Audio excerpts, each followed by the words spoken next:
Hey guys, welcome to Functional Music Theory on Guitar. This is part 2, and today we're going to actually focus on just the chords for this key, and I'll give you some ideas on what you can do with those chords. So, without further ado, let's try to get our screen share here, and I can share you the score so you can see what's up. And let's try it again. All right, so here it is. This is just, again, just chords only, nothing else added to it. And there we go. We have our fretboard diagram on the bottom here. I'll bring this up a little bit, maybe expand upon it a little bit more. That'll be the score view, and so that's good too. So here we go. So that's the entire score. The first chord is highlighted, so we could see, we have our notes C, E, and G, which spell out the C major chord. Very important to know that, and over time you'll have that memorized. Onward to the next, D minor. D, F, and A is the spelling of your D minor chord. You can see from the diagram what's in the chord, where the notes are, and so forth. All right, moving on to E minor. So a little bit of a chord review never hurts. E, G, B is the spelling of your E minor chord. You can see the notes that are involved with that chord. Off to F, which is going to be underneath our little fretboard diagram. Let's move them out of the way. Okay, now this chord I haven't spoken about in the last video. I have in previous videos in the chord pairs, F to G. There's a chord pair video that plays with those two chords. Great place to be in terms of working on your chords is pair them up. Do pairs only, not any more than two. Especially if you're just starting out, 2 is a nice number to handle. So this is called F/C. Okay, so this slash right here is going to basically separate what the name of the chord is from the note that's in the bottom of the chord, or the lowest tone of the chord. Okay, the chord is spelled F, A, and C, but you can see we have two C notes. These two notes are 8 notes apart, so that's known as an octave. Fancy terms. If you play just those two notes, that's why they're set up that way. You can actually hear the difference between, or in this case, maybe some similarities between the two notes. One's a low C on the low string, upper string for the other C. Okay, so the C is the bottom of the chord, the lowest tone of the chord, and this is short of playing a full bar chord. That's why I did it this way. And what's nice about this shape is it's a chord form, so you can move the shape up and down the strings that these fingers are on, and you'll get different named chords. The note that's in blue is the root of the chord, so wherever you move this shape, whatever's happening on your D string will give you the name of your chord. So if you take this entire shape, move it up 2 frets, you get a G/D chord. So it'd be a G chord basically. So that's a kind of specialty chord form. Very nice. We got 2 chord forms in this collection. Very nice to know if you're trying to write songs. You can move a certain shape if you like it and use that to your advantage. G chord. This is a pretty standard way of playing the G chord. What should be here is 3 and 4. I'm not sure why. There we go. The pinky is the high note in the chord, and they're actually both G's. So you're playing a low G on the 6th string and another G on the high 1st E string, the thin string. So very popular way of playing a G chord, by the way. So there it is. Getting to the end here. A minor, we get A, C, and E as the spelling. You can see the configuration of the notes just like in the previous diagrams. On the G chord, if I go back to that, G, B, D is the spelling of your G chord. So that's the deal with that. And moving on to the last chord, B minor 7 flat 5, or also known as B half diminished 7. It's a fancy term yet again, but the chord sound is the most important thing with all these, especially when you first start out. The other stuff will come later in future parts. B, D, F, and A is the spelling of this chord. You can see what's here. This is the second of 2 chords that are chord forms in this collection. Okay, again, very nice to know if you're trying to play around and write some stuff. You could take a shape of a chord, move it up and down the neck to your liking or dislike, either way you go with it. B, D, F, and A is your spelling for that chord. I think I mentioned that already. Okay, so very straight ahead chord progression here. It's just moving through the C major scale using chords. And as we play through this collection, we can actually hear what all the chords sound like, and you'll see them highlighted in both your fretboard diagram here and also piano underneath that. Okay, I mentioned that there'd be some piano in these in this collection of, in this case, parts of functional music theory on guitar. So you'll see the keyboard and the guitar fretboard light up. Okay, Everything for the guitar is playing within the first 3 frets. Okay, so, and then of course you'll see the keyboard. This is the range of the notes that we're using for piano chords. So if you want to check out some stuff with your hands on piano, you're more than welcome to give this a whirl as well. So it's at 60 beats per minute, the tempo. Let's hear it.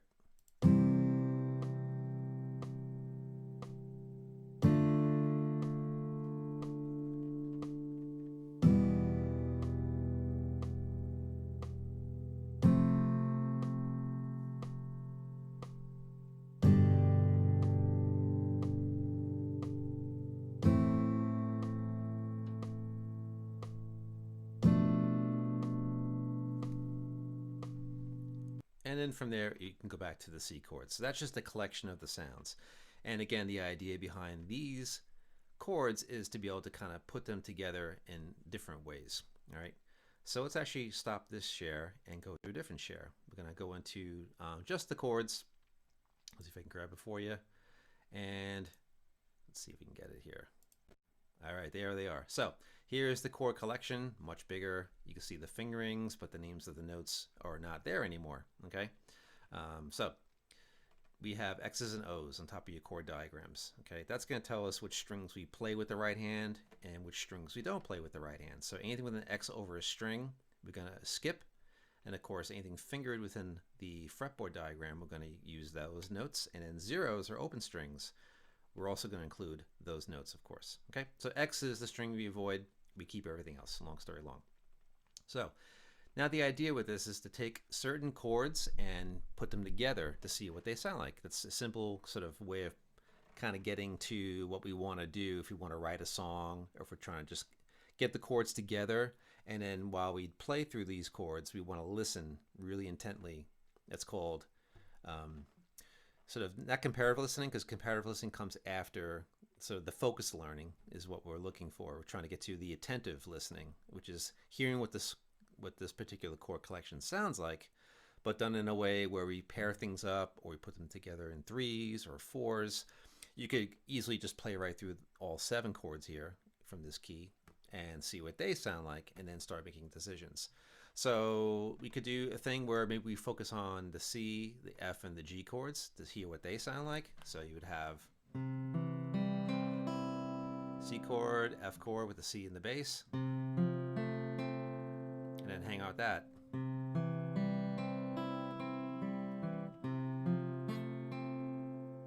Or we could strum it.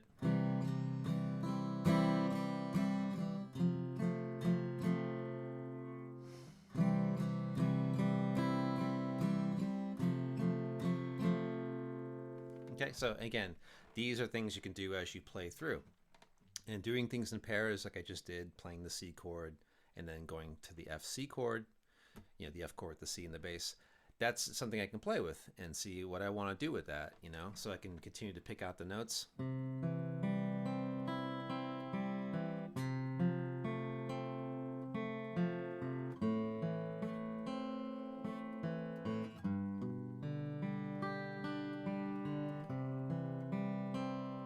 Again, this is all top of my head type of stuff. Nothing's planned out here. And that's really a lot of what songwriting entails, is taking a certain collection of sound and just literally playing. That's what we're after. That's the idea of playing through things, and this idea of functional music theory. We want to take elements from a key, in this case, in this collection is the key of C major, and hearing what things sound like. You know, we're playing through, I was just picking out the notes. Maybe I could have I'm fumbling here with playing, and that's really what the idea is, that you're doing all these what if scenarios. That's what we're shooting for. What if I do this? What if I do that? And with a certain element, in this case, a nice chord collection in the key of C major, you know? So there's things you can do to kind of get to something creative, you know? And again, picking out and strumming. So that's something I just decided right on the, you know, sort of right in the moment.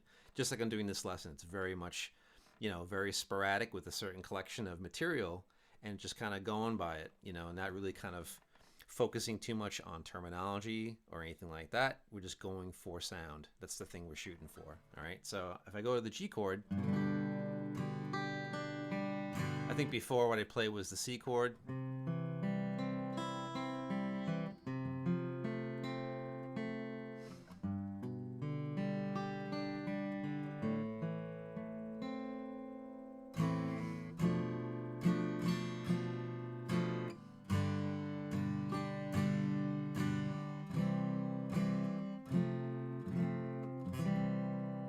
So there I went from the C chord to the F chord to the G chord, A minor, the B minor 7, flat 5, as it's called. It's just B half diminished is what I explained before.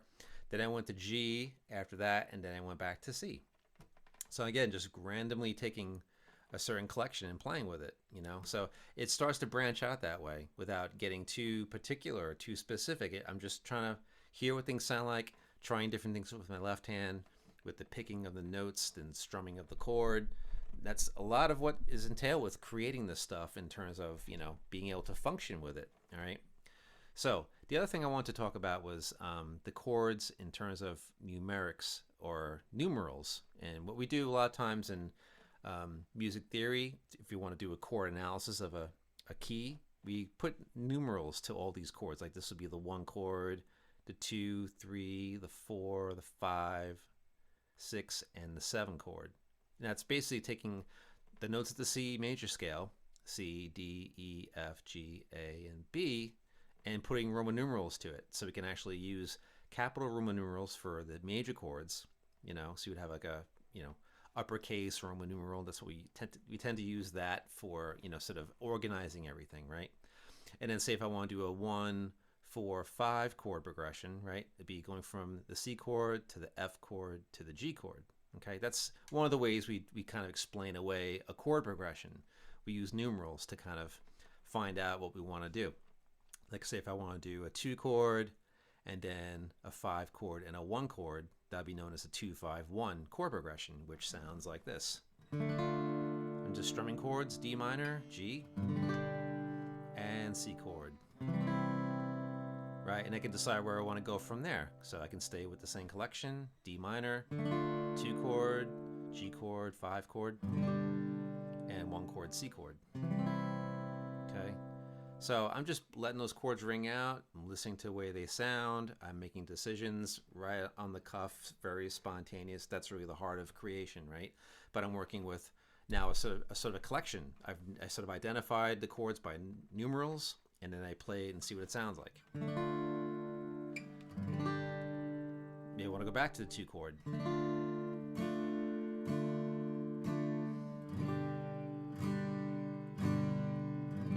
Maybe I want to change the strumming of it a little bit.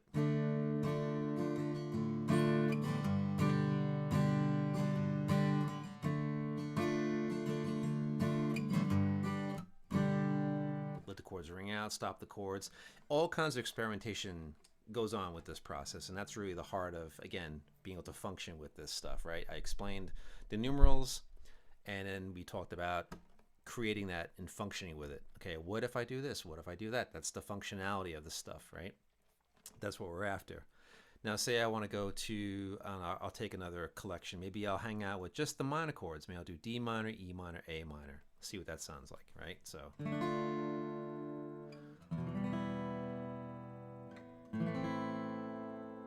all right, so that's the way that will sound.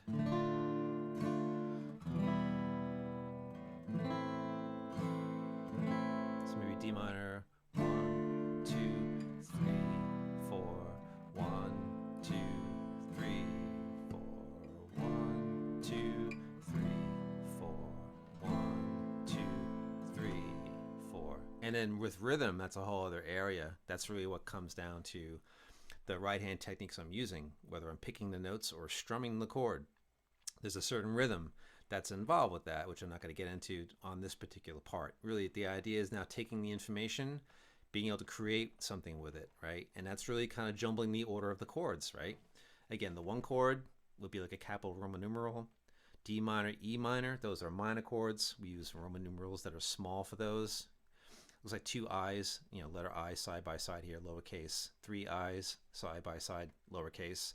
And then you would have the 4 chord, which is like, you know, the letter I but capitalized, and then uppercase V would be the symbol for the F chord, because that's the 4 chord.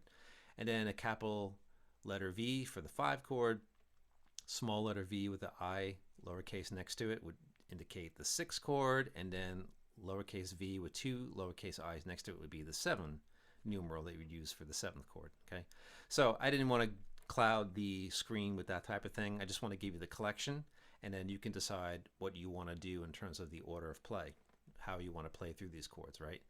One progression I did before included the B half diminished 7 chord going to G and then the C. So maybe I'll pair that up with, let's see, maybe I'll take A minor, I'll take the B half diminished chord, the G, and the C. So let's see what that sounds like. A minor goes first, whole notes to start, B half diminished 7, the G, and then the C chord.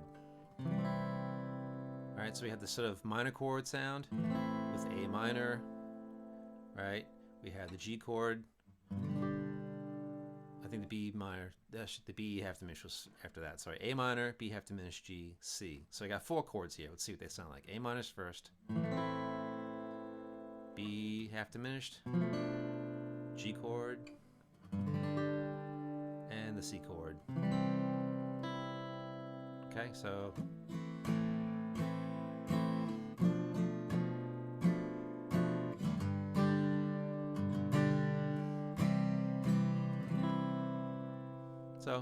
you can do what you want with that kind of sound, right? So that's really the thing, playing through these, right? I think I pretty much covered all the chords. We did the minor chord collection just before the one I played before. D minor, E minor, A minor. So D minor to E minor, not as much time spent playing those two, and then a little bit more of a stay, a little bit of a, sort of more time letting that A minor chord ring out. The chord progression I just played before that was the A minor, B half diminished, G, C. Okay, so that's kind of cool. I did the C, the F, C, the G, played that. So there's all different things that can happen with this. And then right hand technique, whatever you want to do. If you want to play this with a pick, you can do that. You could play it fingerstyle. If you're into fingerstyle playing, you can do that kind of thing. There's lots of options with this to play through. Okay, so that should be the end of that type of part. So there's a lot of ideas that could be had here, and again, I could spend hours talking about all these, but for now I would just stick around with what you see on the screen. Like I mentioned before, some of the chord forms like the F and the B chord, those shapes you can move up and down the neck, which is really nice. That can give you some ideas perhaps. So say if you want to play another G chord, for instance, you could take this shape right here, go 2 frets higher, and you'll get a G chord. So there's a couple of lesson videos I have on the channel here that deal with chord forms, so you can go and check that out as well. Maybe I'll put it in the description or add it at the end so you can go to that video and check it out. The chord pairs series that I have here is also a great place to go to.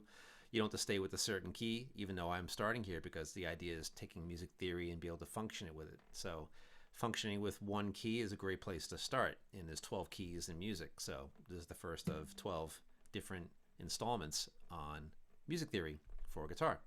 In this case, the functional aspect, using it rather than just learning it. Okay, so this could be something to, if I get out of this stop share.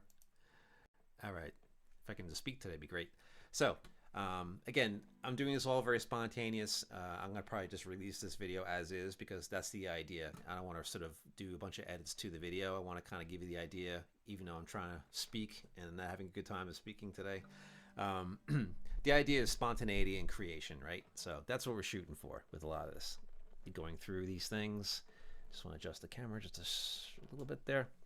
The idea behind it is, again, creation and, being able to use it, and over time getting more and more at home with what things are called and what's inside those things. In this case, the chords, right? It's all the C chord, the entirety of what is in that chord, C, E, and then C for the fingered notes, G string open, E string open. Okay, so over time, it's about learning what's in those chords, which benefits you as a songwriter if you're going into songwriting, or again, if you're just trying to simply figure out songs by ear. Knowing what you have under your fingers is something that will come with time. It's a really important skill to have, and it actually, broadens you out as a guitar player. You can do more things the more things you know. So kind of knowing the stuff eventually, like if someone says, what's a D minor chord, you can just go boom and finger it without going into any sort of hesitation. You know exactly what it is, where it is, if you know multiple locations of the chord, and so on. That also helps you with songwriting. But again, the building blocks of just kind of getting into the swing of functioning with these chords is what you're shooting for. All the other stuff comes later with other installments in this series, and it will be a series. I'll be focusing on terminology that you would hear if you go into a music theory type of class without going into too much information at one time. Again, the functionality is the main component. That's what I'm really shooting for. Taking what you learn, being able to use it immediately, whether it's figuring out things by ear or if you're trying to write a song and you're stuck. A lot of times the ruts come from having a certain amount of information but not going that extra distance to kind of gain more knowledge. That's where sometimes a lot of the ruts come from, like having a certain musical device that you didn't know about and you learn about a certain musical thing could change your playing approach or your creative process to open yourself up to be able to do more with the instrument. Okay, so there's way too many things to talk about with that, but again, starting point, take these chords you have here, play around with those, have a great time with it, listen to what you're hearing, because a lot of ideas will come from what you're playing with, right? So say, I'll give you another example. Again, just off the cuff once again. Back out a little bit here. I want to take the C chord and just move it, right? Right?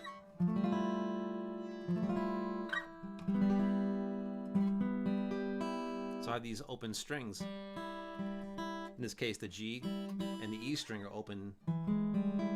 That doesn't sound so good. Better. I'm playing the G third string and letting that ring out. Yep, we'll go through it again. There it is. So.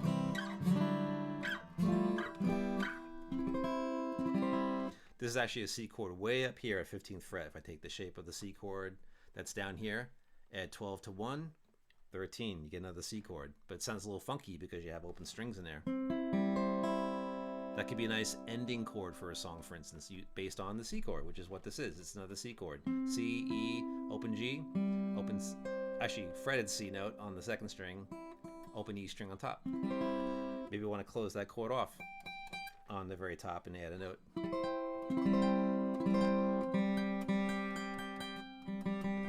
It also sounds like a mandolin a little bit there. So I added a G note on top, by the way, for that very upper chord, same chord down low here. So took the C chord shape and threw my pinky in up here. I got a high G thrown in. If you know the song Big Me by Foo Fighters,